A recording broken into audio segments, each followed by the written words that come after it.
প্রিয় শিক্ষার্থীবৃন্দ, আসসালামু আলাইকুম। আমি আরিফ স্যার বলছি স্টাডি সেন্টারের পক্ষ থেকে। আজকে আমাদের আলোচ্য বিষয় হলো বর্গ সংখ্যার মূল নির্ণয় করার সহজ উপায়।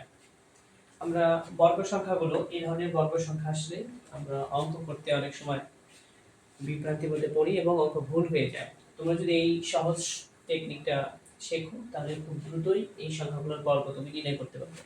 তো ঠিক আছে, চলো আমি অঙ্ক করে তুমি দেখো। আমরা এই লাস্ট সংখ্যাটা আগে খেয়াল করব। লাস্ট সংখ্যা কত আছে? 25। এই 25 এর বর্গমূল কত? 25 এর বর্গমূল হলো 5। 25 এর বর্গমূল 5। 25 সংখ্যাটা আসলে কার থেকে? 5 থেকে এসেছে। আচ্ছা, এবার এই যে এখানে যে সংখ্যাটা আছে এইটাকে তুমি কি করবা? দুটো অংশে বিভক্ত করবা। এটা 56, একটা হচ্ছে 7, একটা হচ্ছে 8। 27 টা 56। এই প্রথম সংখ্যাটা এখানে বসাই দিবা। ব্যাস, একদম ইজি। এটা ধরো, এটার বর্গমূল কত? 5। এর আছে কত? 42। 6 গুণন 7, 6 7 42। প্রথম সংখ্যাটা আমাকে বসাতে হবে 6।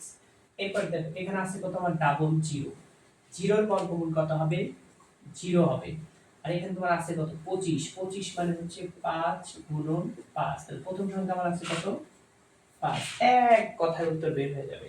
এই দেখো এখানে আমার সংখ্যা আছে কত? 25।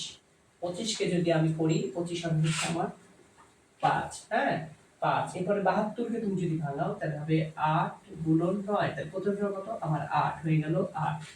এইটা তোমাদের জন্য রাখা হলো। তোমরা অবশ্যই এই প্রশ্নটার উত্তর করে আমাকে কমেন্ট বক্সে জানাবে।